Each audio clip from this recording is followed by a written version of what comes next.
Hey beauties, welcome back to Real Girl Talk Podcast Radio. I am your host, Sherry Ricard. I'm a medical professional, business leader, author, speaker, and adversity recovery expert, bringing you fascinating guests, business, beauty, and lifestyle tips to help you create a beautiful life, and always committed to keeping it real. Now let's dive in. Welcome back to Real Girl Talk Podcast Radio. Thank you for joining me here today. I have the beautiful Cherylanne Skolnicki. Cherylanne spent 15 years climbing the corporate ladder in Procter & Gamble before she started her own company, Brilliant Balance. She offers work-life mentorship, coaching programs to help you in your career, as well as a thriving family life and strong sense of self. Cherylanne is a sought-after speaker, has her own top-rated podcast, Brilliant Balance, and she has been featured in Thrive Global, the Huffington Post, Forbes and Women's Day, to name a few, and we have her here on Real Girl Talk. Hello, Cherylanne. How are you? I am great. Nice to be here. I'm so glad that you're here. And we were just talking before we started recording. And I wanted to make sure that you were sharing some of your story because you have worked in corporate America. You have transitioned into your own business. Exciting that you have your own podcast show. I love podcasters, love being on their show. I love it when they come on my show. But I want you to start and tell everybody a little bit about your story and where you started from, and then just kind of fast forward how that transitioned you into what you're doing today, because what you're doing today is really exciting for women, and I think they want to hear that.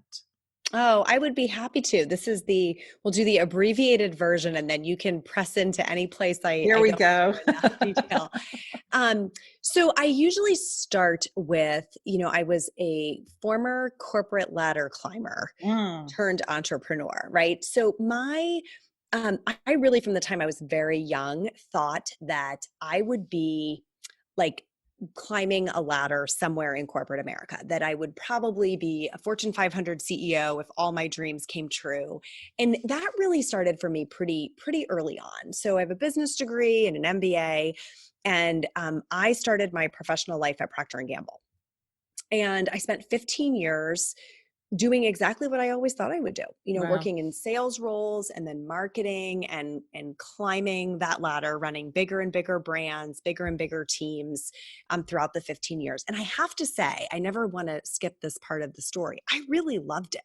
It was a really good chapter of my life. P&G is an academy company, meaning you just learn so much by doing, and they tend to sort of graduate their employees into leadership roles in other companies. So very common for people who are, rising quickly through the ranks there to say, you know what, I'm going to jump and go get a couple of title advancements at another company or organization. Right. But that didn't feel like the right path for me. So 15 years in, I had 2 children and learned I was expecting my third, and decided that it was probably now or never on pursuing something different. And I had started to feel excited about the idea of entrepreneurship. Probably because I finished my MBA in the first dot-com boom. So right around 2000. And I was like, oh, maybe this is when you go, start your own thing. Took me a little longer to do it, but by early 2010, I started my first entrepreneurial business. Nice. And the first one was in health and wellness. It was a business called Nourish. And then after a few years, I decided it wasn't moving in the direction that I wanted it to go. I had learned a ton about what I liked and didn't like about entrepreneurship, but it wasn't really a business I wanted to expand. And so I pivoted and started Brilliant Balance, which is the business I run today. So we've been in this format or this chapter of life for about 5 years now. And Brilliant Balance is really a personal development platform for professional women. Right? We say we want every professional woman to feel like a rock star at work and at home. And we're there to take away anything that's standing in her way and, make sure that that's possible for her. Nice. So we have all kinds of assets that we can talk about today, but that kind of gets us caught up to what I'm doing these days. Yeah. And I thought it was interesting that you said that you started off in that entrepreneurship with health and wellness, and it wasn't going in the direction that you wanted. So you pivoted. Mm-hmm. And, I've had women tell me, Sherry, I've tried that and it didn't work out. So I just went back and got a job. And I think a lot of times that's what we do, right? We really push and we get super excited about something no matter what it is. And if it doesn't work out on that first pass, then you just say, you know what? I tried it. It doesn't work out. And we'll make this excuse that, God didn't want it for me. Mm-hmm. God must have not wanted that for me. Not knowing that it could have been a test of faith and endurance for you to be brought into something else. I know I have been tested many, many times, and I've done a lot of different things, and talk a little bit about that before we go into, because I want to talk at length about the company, but what made you pivot and continue on that path rather than just throw in the towel and say, well, I tried it and didn't work out? Yes. So I think this is a great line of questioning. And I want to share the metaphor that I use to think about, how do you navigate through a pivot, or when do you really have to say, this is over, I've been defeated, right? Say, this is the time for a course correction. And it's a metaphor I heard from Donald Miller on his podcast. And he was talking about how if you were trying to get in the door, right? If you came to like the front door of your new house and you're going to show someone the house, and you take your key and you put it in the lock and it doesn't open. Do you sit down on the front porch and collapse into a puddle of tears and cry and say, oh, well, you're never going to be able to see my new house? No, right? And you jiggle the lock, right? Turn it upside down. You try again, use the other hand until that lock opens. And I really found that metaphor to be so powerful that I like that. Right? So much of entrepreneurship is jiggling the lock. Or going through the window if you can't get through the door. Right? Exactly. So I'm going to get in there some way. In my case, what was happening is I honestly started listening to everyone else's voice instead of my own. So when I started my first business, I think it was more of what I was leaving than what I was starting, right? I was like, we're going to try something here. And I really wanted to have a big, scalable, funded, venture-backed business. And so I kept making choices that were essentially pulling me away from my core competencies. They were pulling me away from my gifts and talents and the things I really loved, but they felt like they were investable, right? It was like a scalable business model around what essentially has become like a Blue Apron or HelloFresh type service, right? That's kind of the arena I was going in. Right. And I looked at these businesses getting tens of $1 million of funding and thinking, I don't really want to compete with that. I mean, this is it's an operations heavy, very focused on purchasing efficiencies business that is like terribly boring to me, like doesn't at all light my heart, at all. Right. So when I collected myself, it was to say, all right, Cherylanne, what are your gifts? Yeah. What are the things that you were given that feel like breathing to you? And what problem do you really want to solve in the world using those gifts? Yeah. And that was the match. It was, what kind of people do I want to work with? People being the operative word there. Right. What kind of problem do I want to solve? And how do my gifts line up with that? Nice. And it pretty quickly revealed, communication, intuition, an ability to bring order out of chaos, this ability to be a catalytic spark, like to get people to do things that they may not do unprompted, leadership, talents of kind of harnessing a team behind an idea, being able to inspire. And I was like, none of these things are being used, right, in the path I was on. So for me, the pivot was less about the business wasn't working. It actually was working reasonably well. Right. It was more about, is this how I want to spend the next several decades of my life? And so now the path I'm on is so well aligned with my talents, my interests, and the problems I want to solve. Yeah. So let's talk about that. Tell us about the business. Tell us how you've pivoted now into this business that you love. You're passionate about it. You've grown it. Let's talk about that. Tell everybody about what it is and how you use that to serve women. It goes back to what was the problem I really want to solve. And I kept thinking, I'm part of this generation of women that were told we could have it all. Sure. Right? I mean, we went to school being told, like, you can be anything you want to be, you can have it all. There were television commercials about this. We were the first generation to really see working women role modeled on TV shows that were mainstream in our houses. And it started to become this possibility that you could have a thriving, successful career with, serious power behind you, and still have a family and still kind of look great doing it. Like that whole dream, right? We were all going to have it. Nobody told us how we were supposed to manage it. Exactly. Right? There's no infrastructure. There was no class that I went to telling me, like, here's what you do when you're trying to manage all of these pieces of your life to make them fit. And of course, right, I say that tongue in cheek because I'm not sure that we were ever intended to, I don't think anybody thought about, well, what's the collateral damage from trying to have it all, right? What is going to fall off the plate? What is going to get squished in the middle? So when I looked at my peer group of women who were climbing the ladder right along with me, we were starting to fray at the edges, and it was things like, the reason my first business was in food was because that was an area that I saw a lot of people struggling, right? My relationship with food or exercise or my body was not what I wanted it to be. And it wasn't what a lot of my peers wanted it to be. Marriages were fraying, or relationships were fraying. People were lamenting that they didn't have the time with their children that they wanted to have. We were struggling to have organized homes, right? So things just felt overly chaotic at home. None of this is a new story to you, right? I mean, we all hear this every day. So I looked at that and thought, what if it doesn't have to be that way? Because my fear, Sherry, was people were just giving in. It was like, well, I'm just going to be a hot mess mom.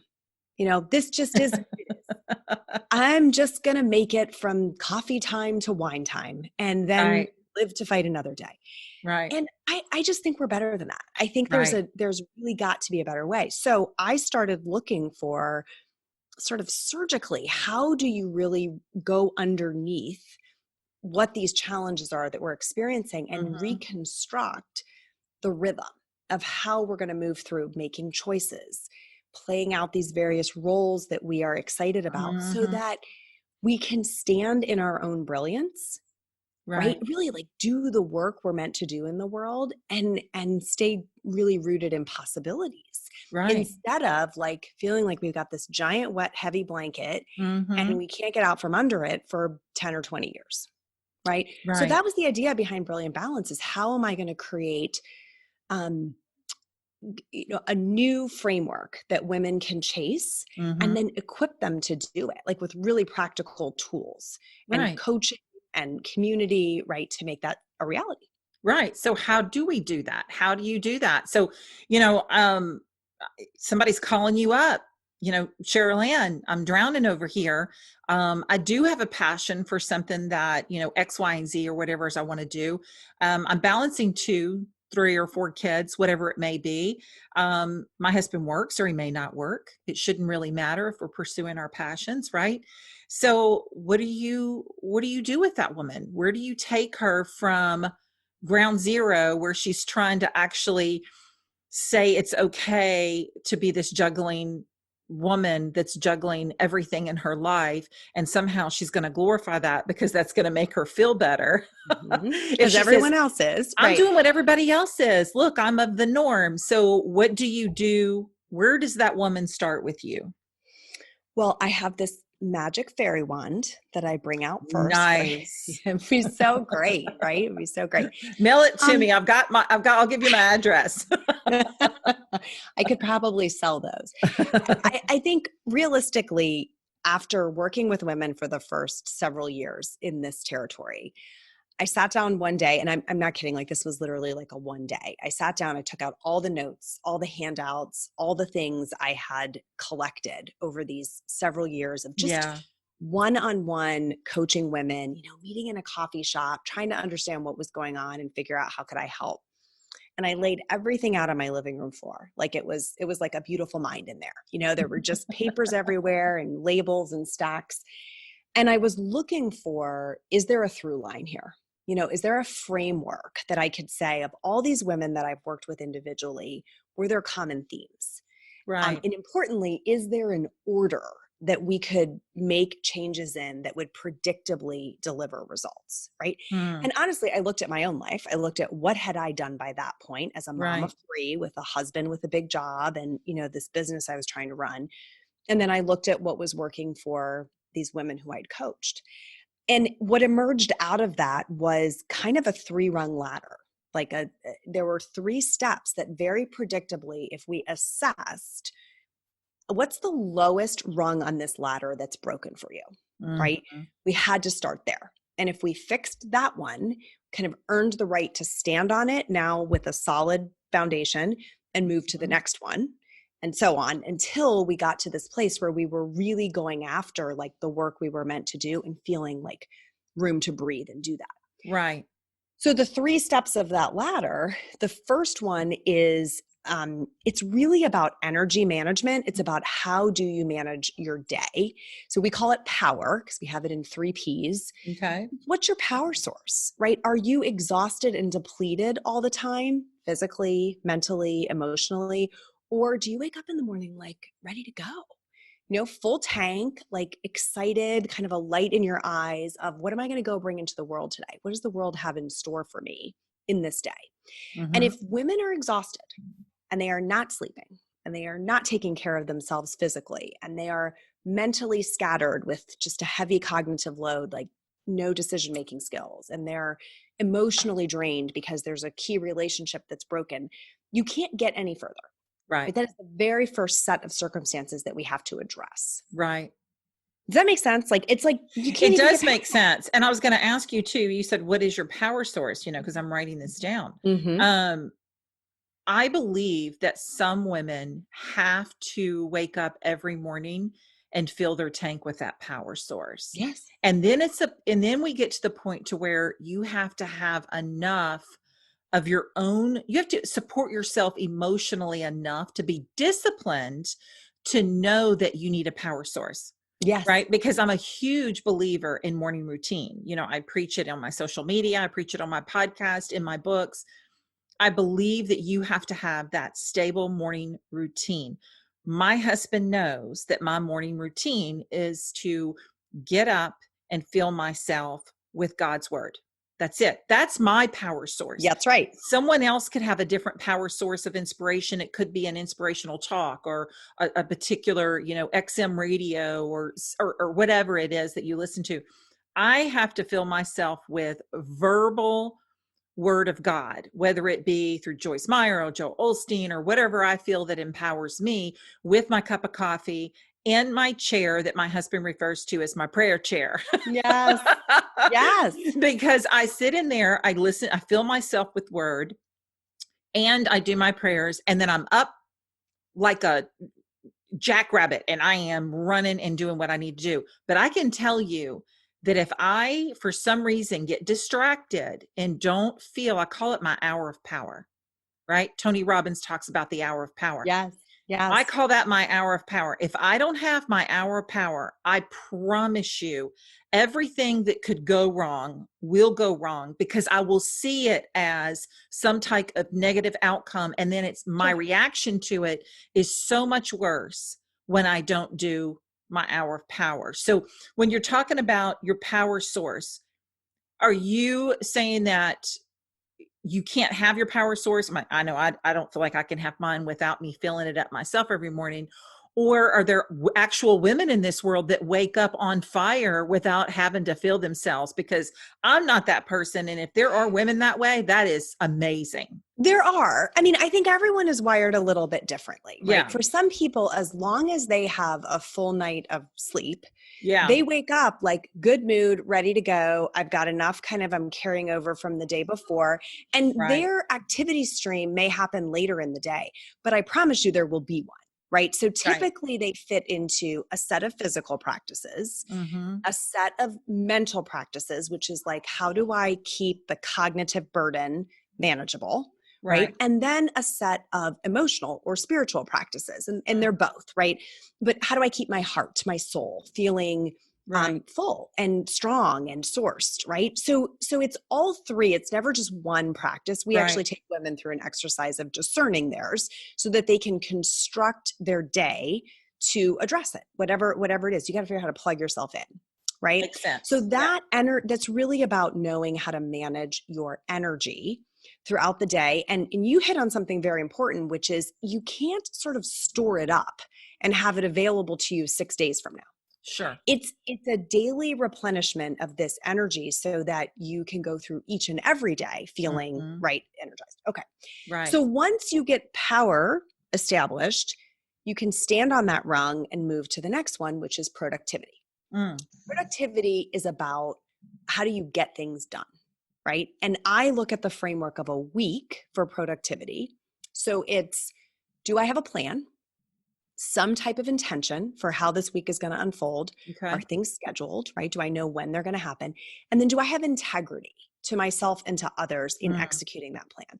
And most women who struggle with productivity will say either, I don't have the discipline to have a plan, so I'm never actually sure if I actually have the capacity to deliver what I said I would do. Absolutely. I run behind a lot. I don't get my to-do list finished. I break my commitments, right? I cancel things at the last minute. Or they don't have personal integrity to really stick to what they said. Oh, I said I was going to work out today, but I didn't do it. I said I was going to get up at 6, but I hit that snooze button, right? I said I was going to get the project done, but here we are and it's Friday and it's not finished. So that feels like garbage. We don't like how we feel when we're out of integrity to our plan.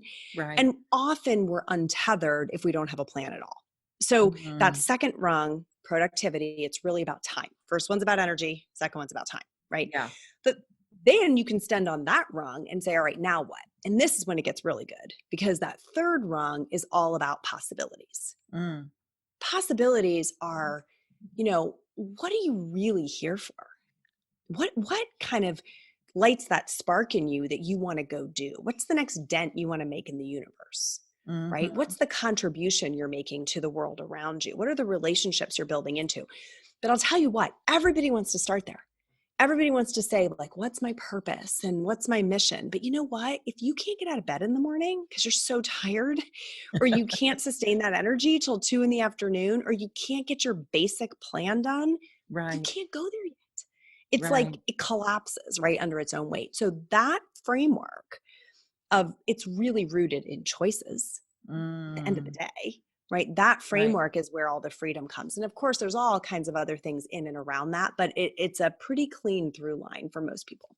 Right. And I think it's really interesting too, that you talked about the plan when you're making a plan, because I truly believe that if you don't have some type of organization and plan, and I've heard people come to their own defense and saying, you know what, I don't think we should plan. I think we should just go wherever the Lord needs us. That is such a crock. Okay. I'm going to tell you right now that if God does not intend for you to wake up and just fly by the seat of your pants, that's not how it works. Because first of all, you're not going to reach the people that you need to reach for him. You're not going to get the messages out that you need to for him. You're not going to be a light for him. You're not going to inspire your children in some way if you don't have a plan. So I'm a true believer in planning. I even make these little boxes. I'm just going to confess something here. I make these little boxes on my to-do list because there's something truly empowering about checking that box when I get something done. And you know what else I do? And I confessed this the other day to somebody and they started laughing because they do it too. I will forget to put something on my list, but it is important to do and I'll actually accomplish it.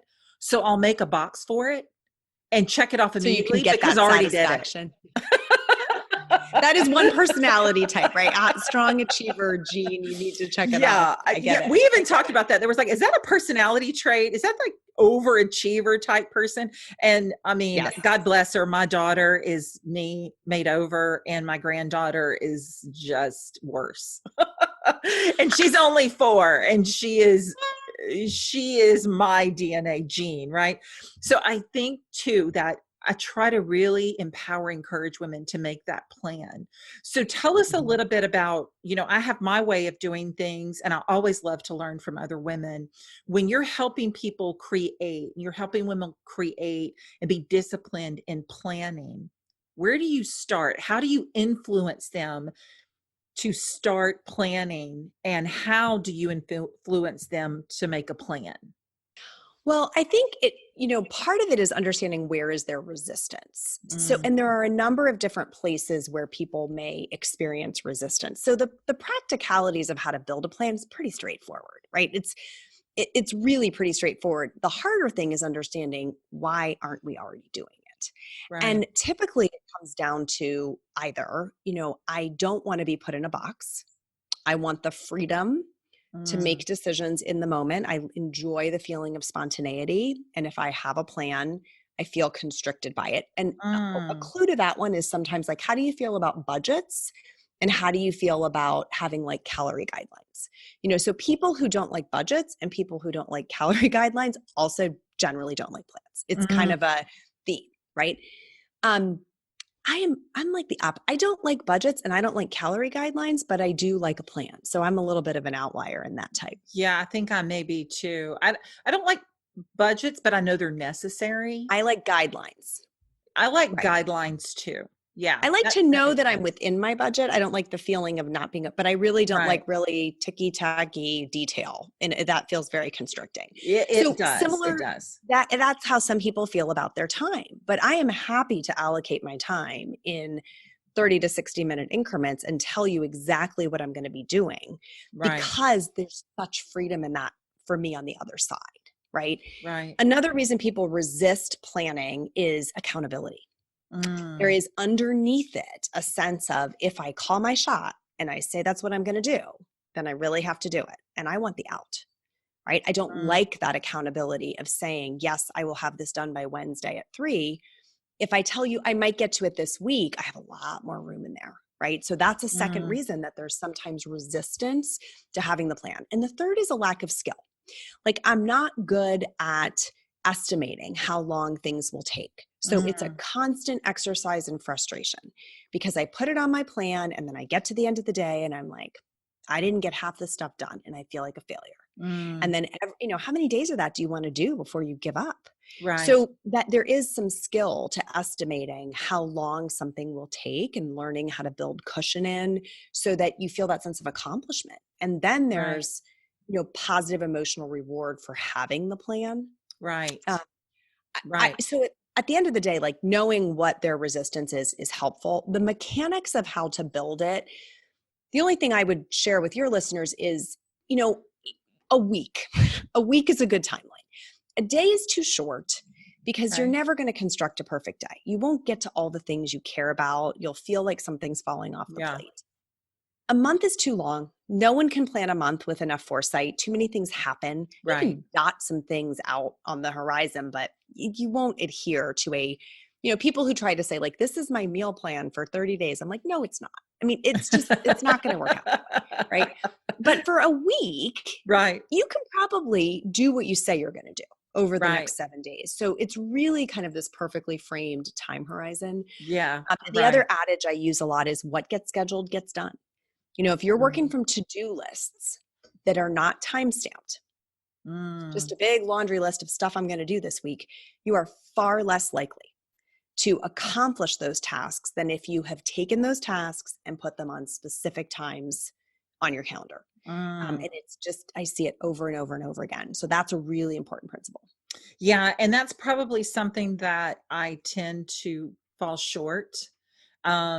I don't like to use the word fail because I don't believe we fail if we learn lessons. And I have learned lessons because I do fall short in time stamping certain task because with podcasting it's a little different.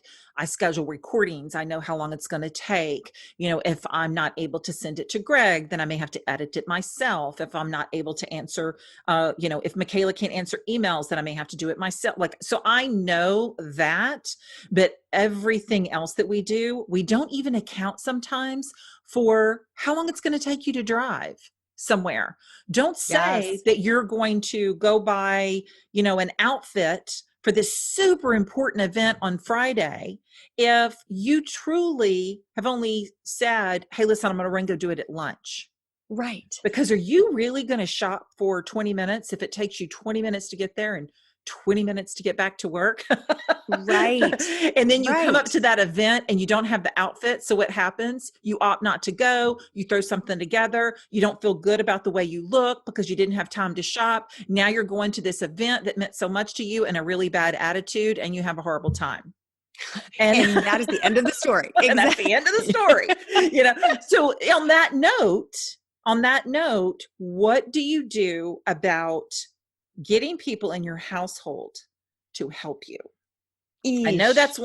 I know that you have a strength there where you can enable the kids and the husband to, and maybe they don't have kids. Maybe this is a woman who has a husband and, and he's like, look at me. It's Saturday and Sunday and I need all the attention in the world. And you're going, right. It's my Saturday and Sunday too. I need to do all these things. So how do you get your family, whoever it may be in your household, on board so you can accomplish some of the goals that you have laid out on this to-do list? Well, look, I love this question.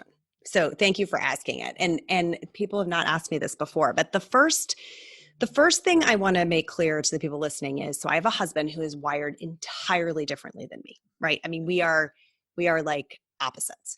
And then I have 3 children who currently are 10, 13, and will be 16 next week. So wow. That's the range I'm dealing with. Wow. Which means my children are old enough to get in the mix on this stuff, but they are also old enough to have a lot of needs that they want to advocate for on their own, right? They're not itty bitties where I'm kind of in charge of what we're doing and I can really have a strong hand in guiding that, right? We're at the point where they have a stake, right? They've got a horse in this race. So what we're doing these days, and I will say this evolves, right? As I look back on the life chapters I've lived through and I look ahead to those yet to come, like the process that works is probably going to evolve. Right now, we are taking Friday evening dinner, kind of, we typically are still together for dinner, and saying, what's on your radar for this weekend? What are your kind of top couple of things? So this past weekend, one of them was like, I need science fair support. I've got a lot going on with science fair. I'm feeling like in over my head and I need support with that. I need somebody to look at it with me. One of them was like, I want to go to the skate park, right? This is the 10-year-old who's just up for anything adventure. And my almost 16-year-old typically has a number of things. It was like, I have a project to finish that involves a lot of video for school. I'm going to need people to be in these videos and helping with that. Right. I'm involved in this thing with youth group and I need, I want to get there. It's taking up most of my Saturday, et cetera. Right. So we all have things. Meanwhile, I've got a list of things running through my head, both household organization and fun things and things I want to finish for work. And so does my husband. Right. So by getting all of that out, we're not trying to read each other's minds. Right. And then I take responsibility for sketching out kind of a master plan. All right, so let's see how these things fit together, because every one of those things the kids need is taking time from me or my husband. Sure. Naturally, right? And that's time I don't have left for some of these others, but it also helps me set limits with them on what's viable. Hey, I know you had 6 things you want. We're going to get to these 2. The other one's probably not going to happen this weekend, right? Because it doesn't all fit. So this notion of like a master plan where it's not overly scheduled, but we've dropped in these key things for each person has been a very, very helpful tool. Okay. Now, because my husband is my polar opposite, he is not the planner. He will never surface the plan. He will never create the plan. He will not ask us to adhere to the plan. However, I am blessed that he is very compliant to the plan. So if we build a plan, he's like all in with helping to deliver it. It's just, he's never going to create it. Right. And I'm at peace with that. I'm, within our household, like we're at peace with that dynamic. Yeah. I guess you have to be, because 20 years in, I'm like, this is how it's going to be. Exactly. That I'm the same way. So I'm 21 years in, we've been together 22 years, and my husband is not creating a plan. His only plan is, I'm off work today and this is my only time off. How are you going to spend time with me? Well, guess what? I have had to learn, because I will tell you, there was a time, corporate America is very busy, and there are a lot of challenges, and, people say, oh gosh, it pays really well. But it also takes a lot of your time, takes a lot of time away from your family if you don't manage it well. And what I did for many years is I thought, it's your day off. You do what you want. I'm busy. It's my day off. I'm going to do what I want. And it creates that marital separation when you should actually be coming together when you have that very small quality time. So this is something that we've been practicing really over the last year and a half only. And it has really made a huge difference in our That's awesome. marriage. Is Sundays, he works a lot of Saturdays. Okay. So I know on Saturday, I can get a lot done on Saturday because he's working. Therefore, on Sunday, because I know that's his day off, he may be watching ball games. He may want to run around and go, do something for a project. He doesn't want to do it by himself. He wants me with him. So what I do is I literally put a big circle on my Sundays and I call it family day. And it may be with him or just him, or it may be that we go over to my daughter's and we call my son, or I may have the family over and include my mom and my sister. Whatever it is a family day. Whatever we're doing. I don't come to my office on a Sunday anymore like I used to. I don't do any kind of editing. I don't do any kind of creation. I don't work on books. I don't do anything. I actually plan my week before on Saturday, because Sunday I don't step foot in my office. That's awesome. It's a great strategy. It was hard. Cherylanne, it's hard to get to. That's a hard it's a Sabbath. discipline. I mean, you figured out how to really build a Sabbath into your week, and that is rare and difficult. Right. At this age, I've been doing it completely different for so long, but I realized part of my plan was actually not planning my family time. Family time came if I could fit it in between everything else. And I'll tell you really quick that, I heard a story one time that completely changed my outlook. And it was a teacher that was actually trying to teach his class on time management. He was telling them that family, yourself, self-care, as well as family, was the most important. And he took a jar and he put marbles in the jar and he filled it up to the top. And they said, is it full? And the class said it's full. And so then he put some gravel in there, worked it its way around the marbles, and he said, is it full? The class said it's full now. So then he took sand. He did the same thing again. He poured water and he kept putting these things in there, and they said it's full. And he asked the moral of the story. And one of the students said, it doesn't matter what you do, you always have time for more. And he said, that's not the moral to the story. The moral to the story is if you don't put your big marbles in first and you fill it with sand, gravel, and water, then you can't get the big marbles in there. And your big marbles are you and your family. And it just was like a light bulb moment for me.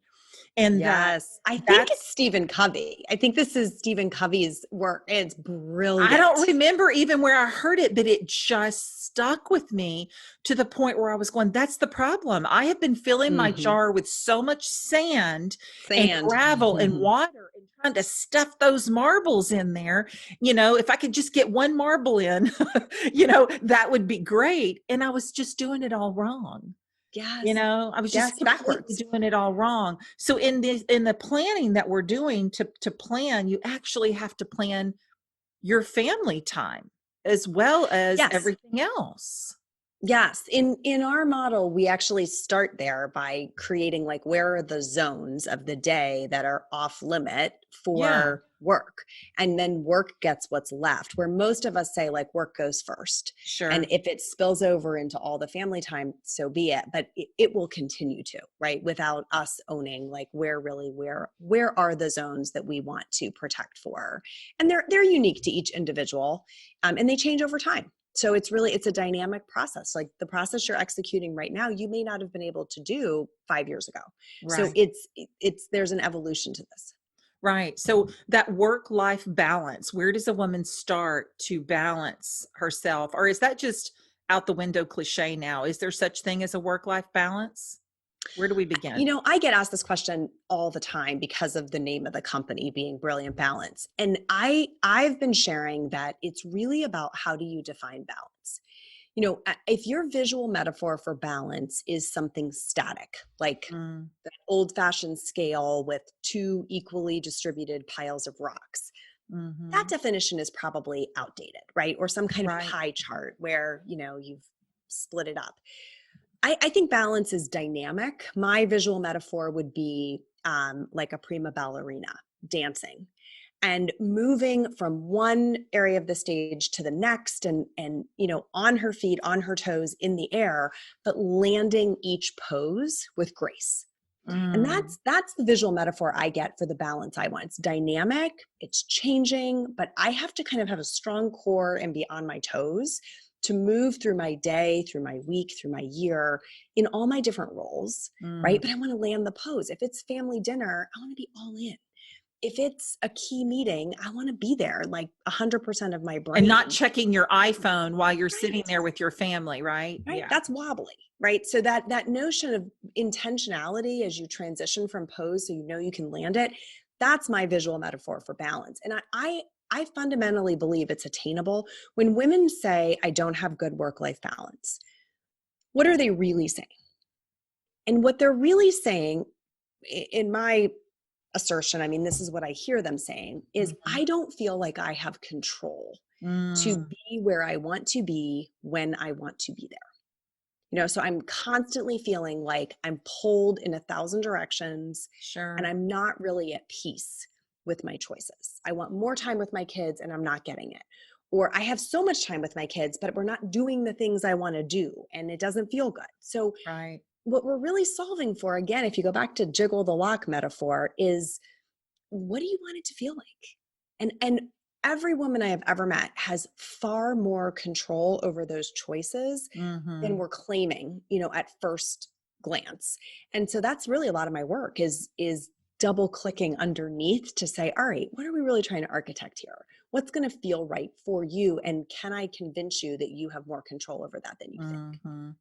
I have a really Yeah. full life, right? I have a lot of demands on my time, but I would say I do feel a good sense of balance Right. across because there's an intentionality to where I'm investing my time and energy. Yeah, I think that's great because I do feel more balanced now than I was in the past. And I think it does have a lot to do with finding that work-life balance and understanding how to get there. And just the brilliance brilliant balance to me is like something you just want to be a part of because it's like teach me how to have some kind of balance because it is up to the individual because all of our lives are different. Some of us That's are right. married, some of us are not, some of us are freshly divorced, some of us are not. Some of us have been through that and we're juggling kids every other weekend versus every weekend. And so everybody's different. You have to kind of frame your life and then see what's super important. Thank you so much, Cherylanne. I appreciate you. I really do. Tell everybody where we can find you so they can look you up and also follow you on social media. Sure. The easiest place is the website, which you can either Google Brilliant Balance or go to brilliant-balance.com. That is kind of home base for all the resources. We have Okay. a pretty robust Facebook group. So if you are a Facebook gal, go to the groups section and look for Brilliant Balance. And then Instagram, we're brilliant_balance. Or me personally, I'm at C Skolnicki, which is kind of a handful to spell. Spell it. Spell it for everybody. It's Skolnicki.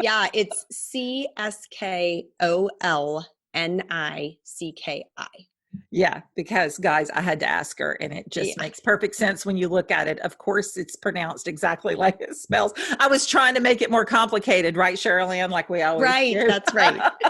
Well, thank you so much. I appreciate you from the bottom of my heart. I appreciate you very much. Well, thank you for having me. It's been fun. Thank you for tuning in all the way through Real Girl Talk. Make sure you subscribe anywhere you listen to podcasts.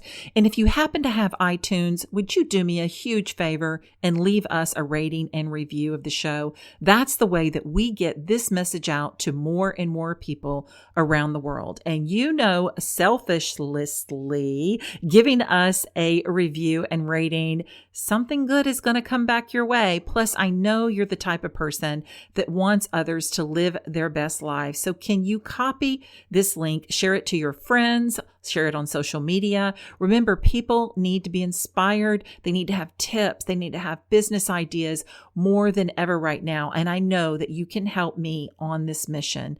Thank you again so much. If you want to be a supporter of the show, go back to realgirltalkpodcast.com, click Be a Supporter. Thank you again from the bottom of my heart for being a part of Real Girl Talk podcast. And until next week, keep your encouragement tank full, your faith in God, and create your beautiful life.